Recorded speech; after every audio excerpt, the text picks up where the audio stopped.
No, en primer lugar, el Estado organizado como tal, con teoría política, intenta dividir los poderes para que un órgano, unas personas con ciertas competencias y cualidades establezcan un orden y apliquen justicia.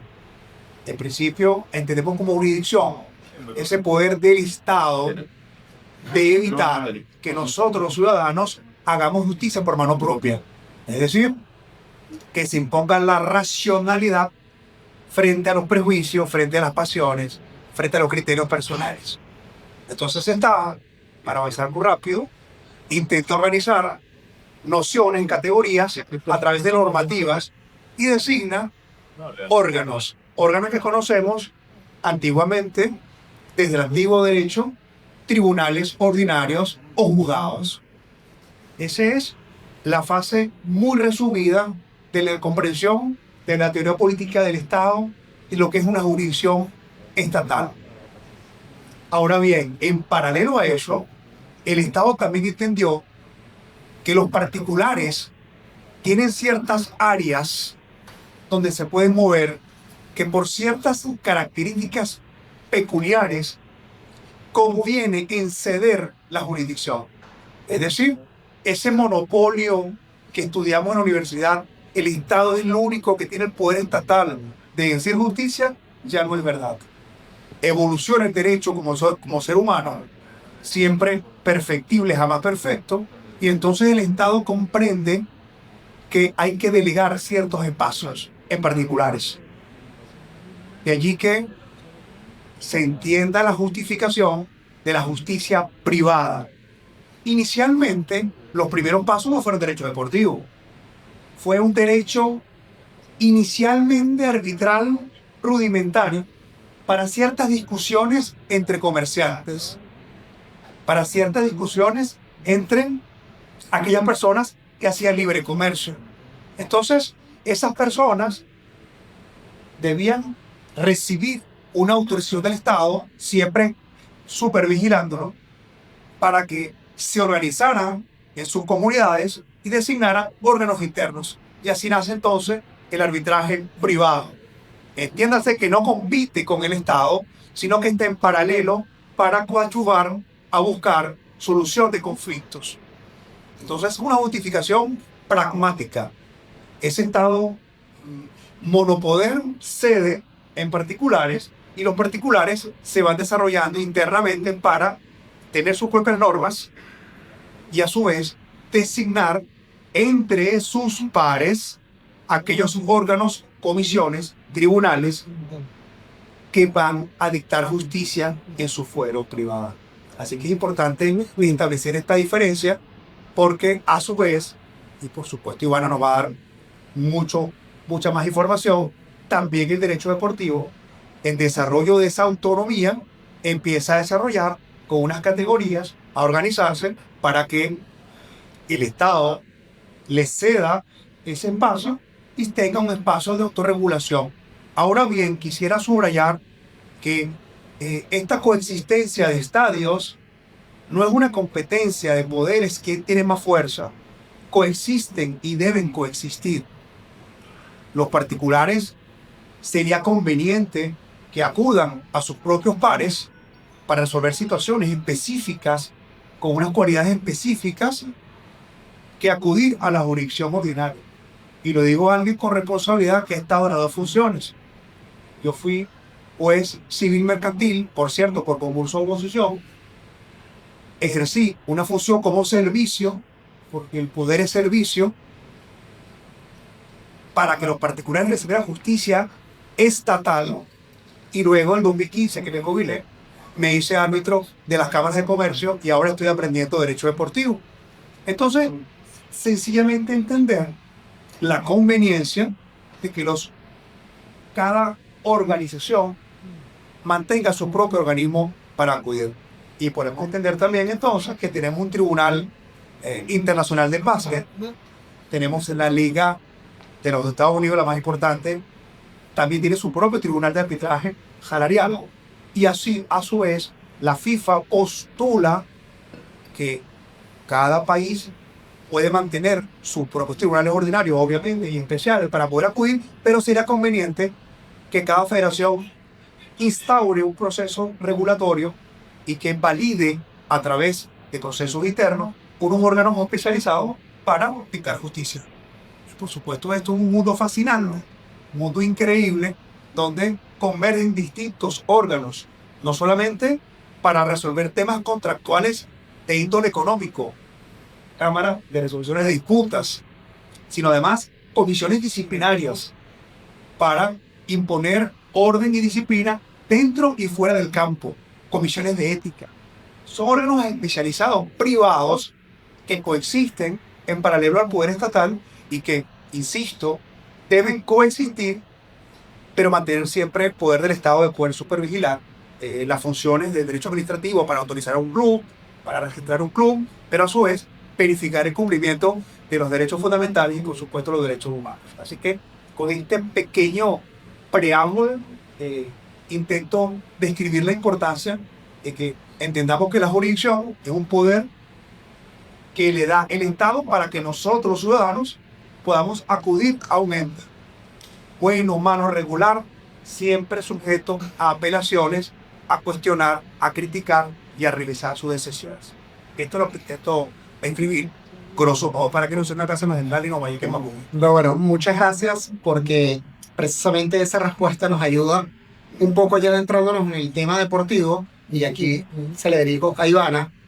¿Cuál es la importancia del sistema de resolución de disputas creado por la FIFA y el reconocimiento de una Cámara Nacional de Resolución de Disputas?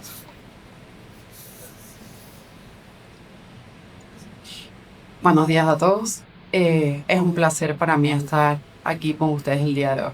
A ver, para dar una introducción y entendiendo que no todos son abogados.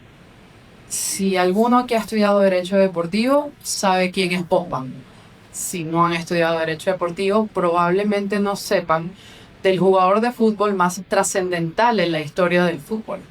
El señor Bosman era un jugador de fútbol que en los años 90, después de que terminó su contrato con su club, se quería ir a otro club.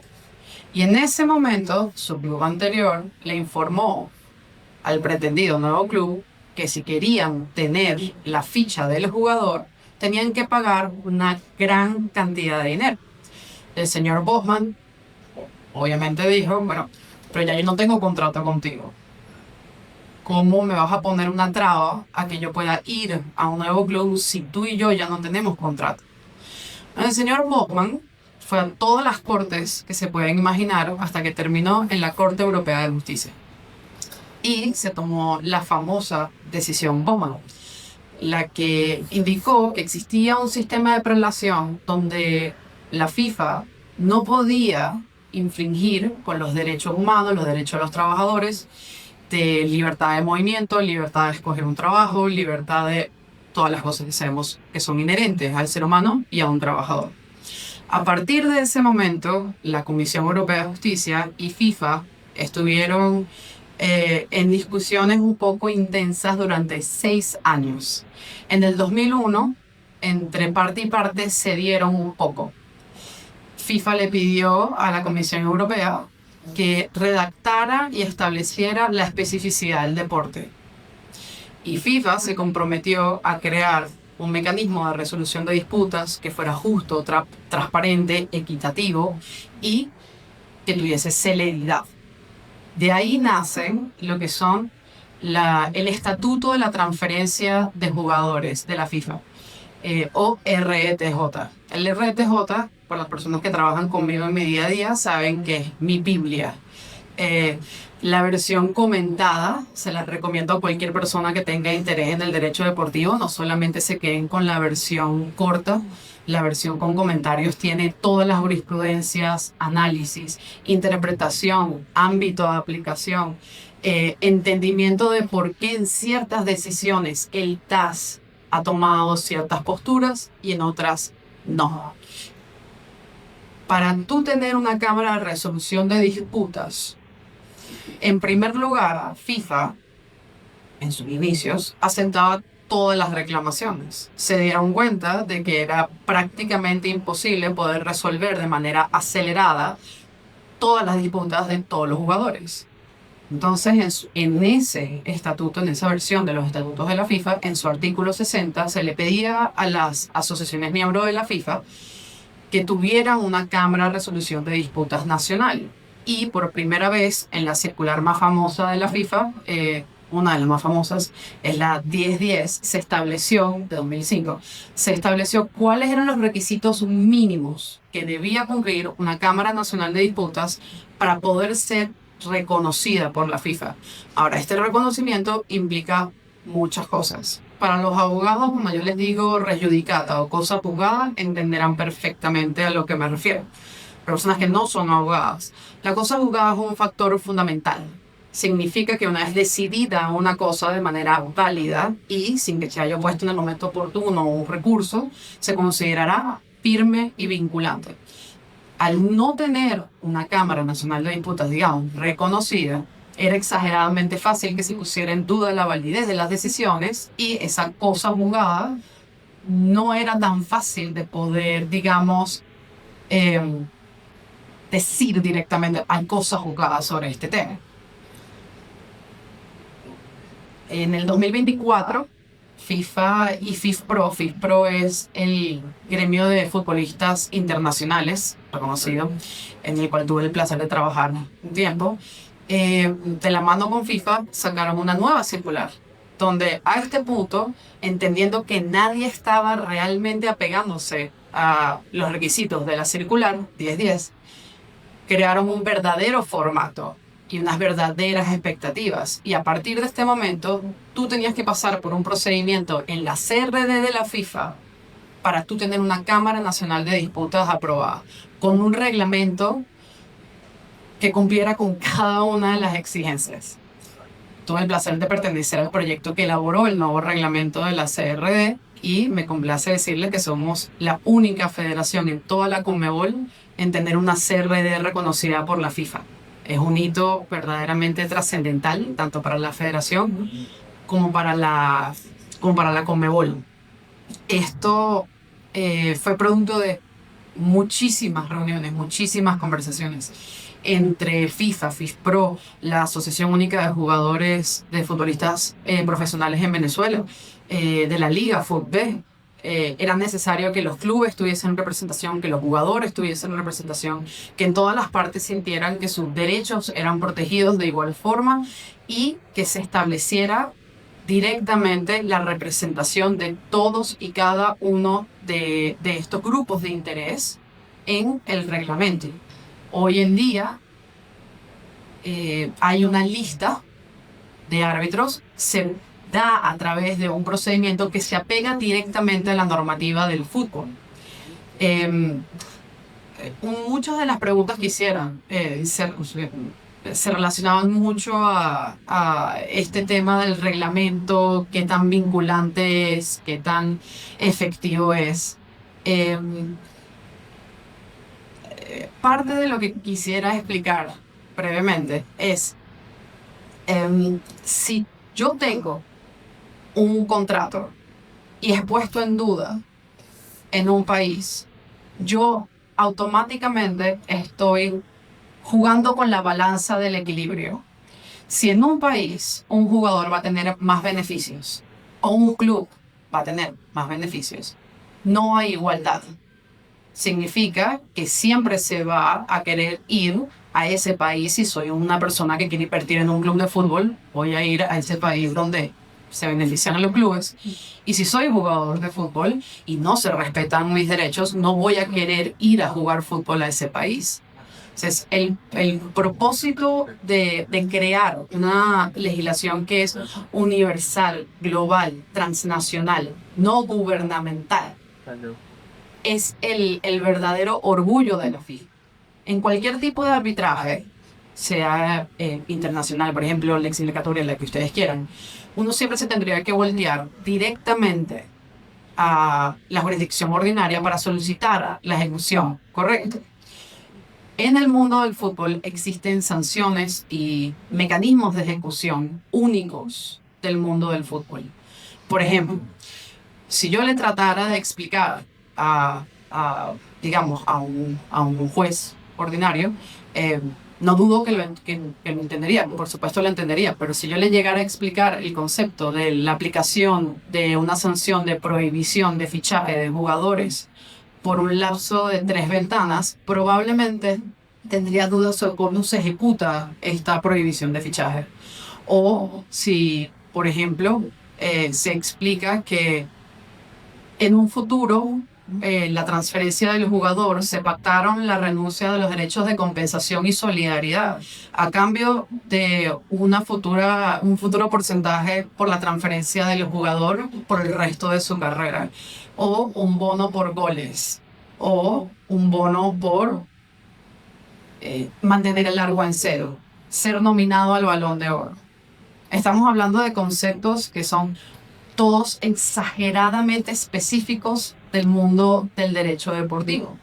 Entonces, imagínense una situación donde eres un jugador de fútbol y, por supuesto, tú quisieras mecanismos que sean de tu mismo entorno, donde tú puedas acudir a tu mismo entorno y donde la persona que vaya a tomar una decisión sobre tu caso en particular tenga la capacidad de entender el entorno donde tú estás, poder analizar el caso, entender verdaderamente cuáles son las consecuencias de que tú terminaste un contrato en mitad de temporada, de que eras el número 10, de que eras Messi. Entonces, ok, tú terminaste el contrato, pero no solamente es el valor residual, ahora viene el tema de, por ejemplo, el interés positivo. ¿Cuál es el valor del mercado del jugador?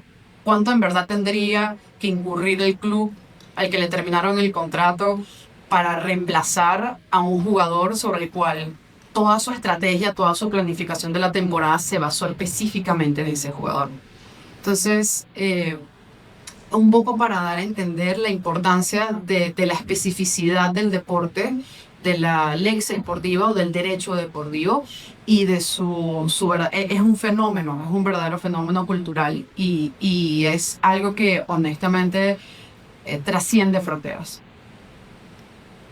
Gracias, Ivana. Ivana tocó un punto importantísimo que fue el caso Bosman. Yo creo que todo el que estudia Derecho Deportivo, una de las primeras decisiones que te mandan a leer es la del caso Bosman, porque los que siguen el fútbol, los que seguimos el fútbol, vemos de forma muy natural cuando un jugador queda libre y se va libre a otro club que no paga ninguna prima de fichaje. Eso fue gracias a Bosman. Y además, bueno, un héroe sin capo, por así decirlo, porque eso le costó su carrera. Bosman después de eso no pudo continuar con su carrera, se le acabó, y hoy todos los demás jugadores de fútbol se van libres a otro equipo gracias precisamente al caso Bosman. Bueno, ahí tocando un poco, ya que hemos entrado en el tema deportivo y la justicia deportiva, ahora vamos a tocar un poco el tema disciplinario, y por eso aquí converso con Javier, quien es candidato al Consejo de Honor de la Federación Venezolana de Rugby, comparativamente hablando con el fútbol, no es un deporte que en Venezuela no tiene el auge que tiene el fútbol, pero que sin duda alguna es muy importante, y por eso quiero preguntarte, Javier, ¿cuál es la importancia del Consejo de Honor como mecanismo de resolución de conflictos en el deporte venezolano? Sí, bueno, muy buenos días a todos, muchas gracias por participar, y un agradecimiento a la Universidad Metropolitana por invitarme a participar en este Congreso de Derecho Deportivo. El Consejo de Honor es, desde mi punto de vista, el órgano básico de resolución de disputas, pues el que está establecido en la Ley Orgánica del Deporte. ¿Okay? Todas las federaciones, asociaciones estadales, clubes y ligas profesionales deben constituir un Consejo de Honor. ¿Para qué? Para ejercer la potestad disciplinaria. ¿Okay? ¿Qué es ejercer la potestad disciplinaria? Es la facultad de investigar las irregularidades, las denuncias que se formulen, establecer responsabilidades y determinar también las sanciones. Entonces, todas las federaciones, como hemos visto, pues en el caso de la Federación Venezolana de Fútbol, tiene un desarrollo normativo extenso, ¿okay? Probablemente la federación del país que tiene un desarrollo mayor, pero todas las federaciones de todas las otras disciplinas deportivas deben también establecer mecanismos disciplinarios. Y podemos decir que el mecanismo básico que debemos establecer es este Consejo de Honor. Además, es obligatorio que cada una de estas entidades deportivas lo establezca. ¿Cómo se elige este Consejo de Honor? Se elige por el voto directo de su Asamblea General, ¿ok? Está conformado por 5 miembros titulares y 5 miembros suplentes. Entonces, otro de los temas que nos dice la ley orgánica del deporte con respecto al Consejo de Honor es el tema procedimental, que también está resuelto en la ley. ¿Okay? Aunque la propia entidad no tenga un procedimiento específico, deberá aplicar la ley orgánica de procedimientos administrativos. Entonces, ahí ya tenemos 2 temas resueltos ya por la propia ley orgánica del deporte. La constitución del órgano, que es uno de los elementos, y en segundo lugar, qué procedimiento debo aplicar para investigar estas irregularidades, determinar las responsabilidades y establecer las sanciones. Entonces, ¿cuál es la importancia de este órgano? Bueno, en primer término, que es la formación básica para mí de resolución de disputas en el derecho deportivo venezolano. Esto no impide, por supuesto, a que en armonización con regulaciones de las asociaciones internacionales se establezcan otro tipo de mecanismos como son las juntas de arbitraje, los comités de ética, pero en primer término todas las federaciones, asociaciones estadales, clubes y ligas profesionales deben establecer este órgano básico de resolución de disputas en el deporte venezolano. Gracias, Javier. Bueno, ya habiendo hecho un paneo un poco más general de lo que han sido o lo que son los órganos de instrucción de justicia, voy con Luis Petit. Si nos puede hacer un paralelismo entre las diferencias entre lo que es el arbitraje comercial, el cual nos explicó que tiene una amplia experiencia, y lo que es el arbitraje deportivo, en el que usted dice, ahorita que sigue aprendiendo, pero tengo años, yo creo que decía, estoy aprendiendo. Entonces ya yo considero que estuve un experto en la materia, y como experto en ambos, quisiera que usted nos hablara un poco sobre el paralelismo y diferencia, o una breve comparación entre lo que es el arbitraje comercial y el deportivo. Sí, bueno, primero celebrar que estos tipos de encuentros precisamente potencian la investigación y revisar conceptos. Cuando estudiamos Derecho, yo tengo 30 años graduado, no recuerdo que estuviese en boga el estudio profundo del arbitraje. Y era una materia optativa. La agarraban algunas personas y no la agarraban. Mucho menos derecho deportivo. Por eso que celebro que en este tipo de congresos los estudiantes estén involucrados en aprender este tipo de nociones. Precisamente quienes nos formamos en una vieja escuela clásica, tenemos que desaprender para poder entender cómo interactuar con un derecho global, que decían Ivana, para poder asimilarlo a una sustancia foránea, a una sustancia nacional. Fíjense que el derecho arbitral general, comercial, que es anterior, se predica de unos principios y de unas nociones. Iván hablaba de la especificidad del deporte. Bueno, así como existe especificidad del deporte con un principio, en derecho arbitral existe la lex arbitri, que de hecho deportivo dice la lex sportiva, ¿cierto? Entonces, la lex arbitri condensa una serie de prácticas comunes del derecho comercial. La costumbre mercantil de determinada zona, pues igual el comercio chino, fenicio o portugués. Cada zona tiene unas propias manifestaciones. Entonces, en ese arbitraje que se va desarrollando con la práctica, con la jurisprudencia, se va actualizando a través de comisiones, de órganos especializados. Entonces, ¿dónde encuentro el paralelismo y la diferencia? Bueno, que en el arbitraje general, que nace de un modo comercial, luego vamos a hablar de arbitraje con su familiar después, pero inicialmente era comercial, se predica una serie de nociones, son principios que van a ser regulados por sus propios pares para aplicarlos justamente a ellos mismos a través de sus órganos regulatorios, con consecuencias jurídicas determinadas. En derecho deportivo, obviamente, el arbitraje deportivo también, en el paralelismo, tiene una autonomía especializada porque se predica de sus propios principios. La colega Ivana Fresán decía cómo explicarle a un juez ordinario principios como especificidad del deporte, o como valor residual, o derechos y nociones que son propias de la disciplina. Entonces, el paralelismo está en que también el derecho deportivo, a través de la práctica del arbitraje internacional, va postulando una serie de prácticas, de nociones que van a ser resaltadas con la conveniencia de darle carácter universal. Por eso que esta Biblia o esta Constitución, por permitirme la palabra, el reglamento, el estatuto de transferencia del jugador, permite o postula la posibilidad de que haya un derecho uniforme aplicado a todos los sistemas del fútbol regulado. Encontramos entonces el paralelismo porque ambos tienen principios propios y las diferencias porque a su vez no podemos aplicar al derecho deportivo principios fuera del derecho de juego. Por eso yo decía la manera de desaprender.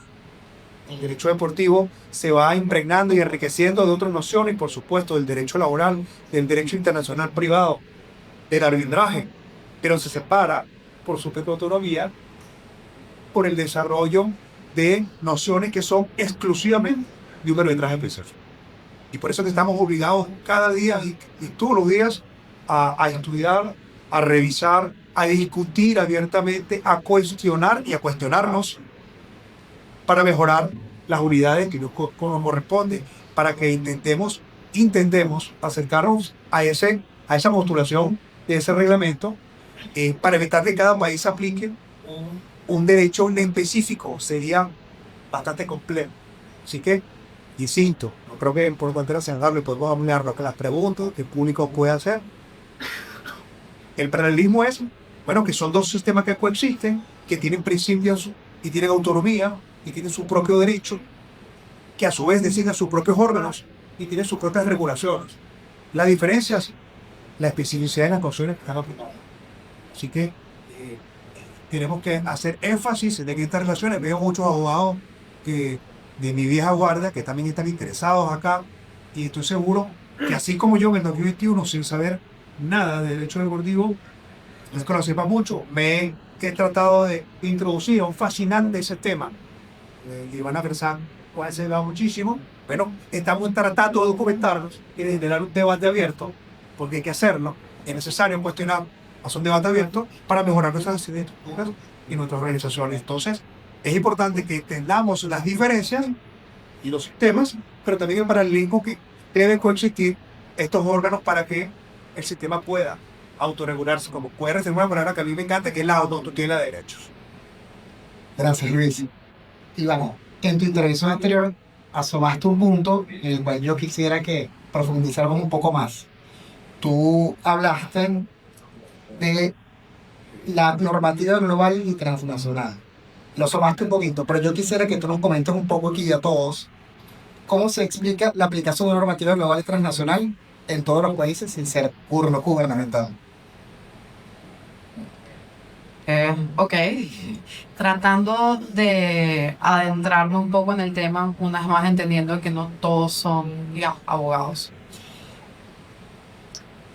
El Comité Olímpico Internacional, en los años 80, su presidente, entendió que no existía un órgano como un Tribunal Supremo Internacional que pudiera tomar decisiones finales y vinculantes en el mundo del derecho deportivo.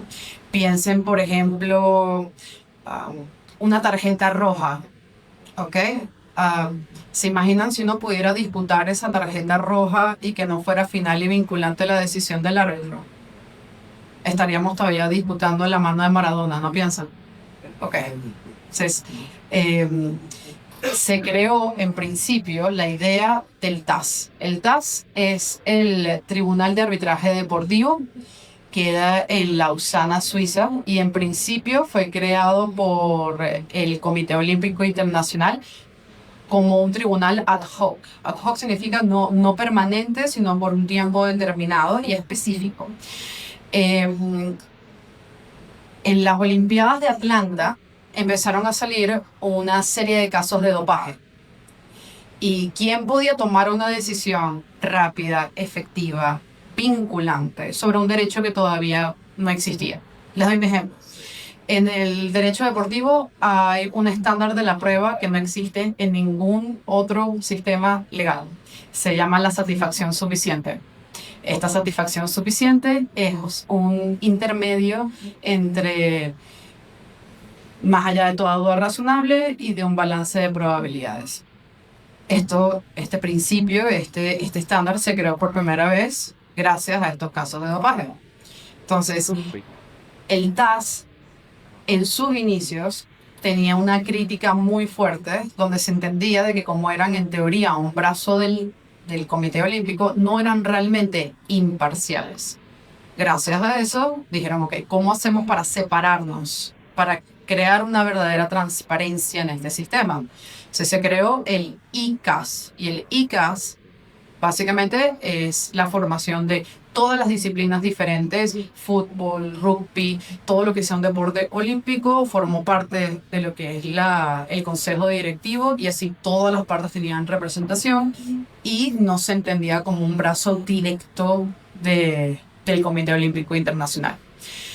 FIFA pasó por algo similar hasta que decidió que iba a establecer en sus estatutos que el TAS era la instancia final para tomar una postura sobre cualquier decisión tomada por la comisión disciplinaria, por la cuantía, obviamente una tarjeta amarilla no es apelado, cámara de resolución de disputas, cámara del estatuto del jugador, ética. Todas estas decisiones se podían ahorita apelar de forma vinculante en el TAS. Gracias a esto se creó esta lex esportiva, este derecho deportivo. Entonces, les doy un ejemplo. La UNESCO se puso de acuerdo con el Comité Olímpico Internacional para crear la Convención Antidopaje, donde todos los países del mundo que pertenecían al Comité Olímpico Internacional le dieron de facto jurisdicción y competencia al TAS para pronunciarse sobre cualquier hecho relacionado a dopaje. Todos los países del mundo se pusieron de acuerdo, algo que no sucede mucho, para darle jurisdicción y competencia única y exclusiva a este tribunal arbitral del deporte, que después viene la WADA o la AMA, etc., para que se pronuncien de forma vinculante sobre sanciones disciplinarias a estos jugadores o atletas. La lex esportiva no está escrita per se. El TAS la fue creando a través de sus decisiones. Hay veces donde te puedes conseguir 10 decisiones del TAS que fundamentan un punto de una manera muy clara y reiterada, y te puedes conseguir una decisión del TAS que dice lo opuesto a algo que se entendía o se podía presumir como cierto. El hecho de que sea tan cambiante es lo que hace que, por ejemplo, decisiones como Diarra, una vez más, si son del mundo del derecho deportivo, Diarra les sonará bastante. Si no lo son, es...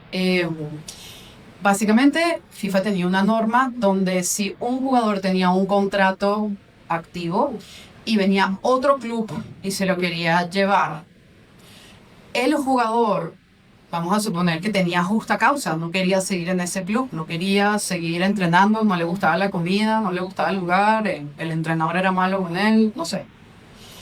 Ahora, él agarró, digo, no quiero seguir acá, me voy a otro club. Y la CRD de la FIFA tomó una decisión diciendo que él había terminado su contrato sin justa causa. El señor fue al TAS. Cuando fue al TAS, el TAS validó la postura de la FIFA y determinó que él había terminado sin justa causa y que él y el nuevo club que lo fichara, sea quien sea, iban a tener que pagar valor residual del contrato y otros conceptos. Eso era el equivalente a ponerle al señor Diarra un cartelón que decía tóxico. ¿Qué club iba a querer fichar a un jugador sabiendo que iba a tener que pagar una gran cantidad de dinero? El señor Diarra, al igual que el señor Bowman, no se quedó de brazos cruzados y también fue a la Corte Europea de Justicia, donde se determinó, una vez más, que las normas de la FIFA no cumplían per se con estos principios de libertad de movimiento, libertad de trabajo, etc. el ánimo que les quiero dar es que la Lex Esportiva, nosotros venimos de o sea, estamos en una jurisdicción civil donde todo es a través de un código y todo está muy establecido. El derecho deportivo, o la Lex Esportiva, si bien tiene principios en un híbrido de mezclas de diferentes legislaciones, se basa realísticamente en un derecho prácticamente consuetudinario, donde las partes, a través de sus posturas, es que crean este derecho. Entonces, es perfectamente válido que el día de hoy yo les diga, miren, un jugador de fútbol solamente puede estar en 3 clubes al año. Y el día de mañana puede que alguien ponga en duda si eso es posible, se lleve a la Corte Europea de Justicia, pase cualquier cosa y se determine que el jugador en verdad puede estar registrado en 10 clubes de fútbol diferentes. Es una normativa que es un poco interesante de entender porque esta Biblia, el reglamento del que hemos hablado en detalle, en su primer artículo dice cuáles son los artículos que son vinculantes a nivel nacional y que sin excepción deben ser aplicados en cualquier país del mundo que juegue fútbol. Esos principios muchas veces, como dice el doctor Petit, entran un poco, ¿verdad?, en contradicción, pueden entrar en roce. Por ejemplo, un caso muy famoso del TAS, para darles un ejemplo, en España se divide internamente la Real Federación Española de la misma forma que nosotros tenemos asociaciones estadales. Ellos tienen federaciones autónomas de fútbol, donde están registrados estos clubes, el Real Madrid, Barcelona, Atlético. ¿Okay? Entonces, el TAS determinó que se había violado per se la normativa de FIFA que no permitía que un menor de edad,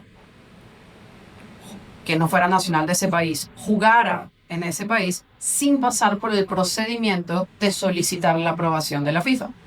Entonces, en España, la legislación es muy clara y dice que no se le puede negar el derecho al deporte a ningún niño. En Venezuela también tenemos eso.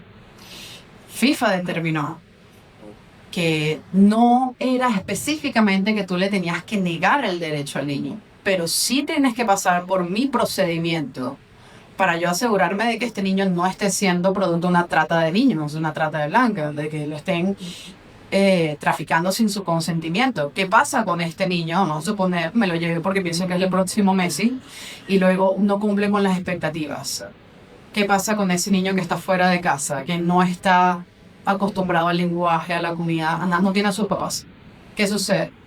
Entonces, muchas veces esa interacción entre todas las normas a las que un club, un jugador, una federación se tiene que apegar, sí presentan un verdadero, digamos, desafío, pero nada que no pueda ser manejado de una forma donde se pueda al mismo tiempo respetar la legislación de un país, respetar la normativa FIFA obligatoria y al mismo tiempo darle una forma sin perder nuestra característica, sin perder nuestra personalidad de cómo se aplican ciertas normas y de cómo las adaptamos a una realidad nuestra, venezolana.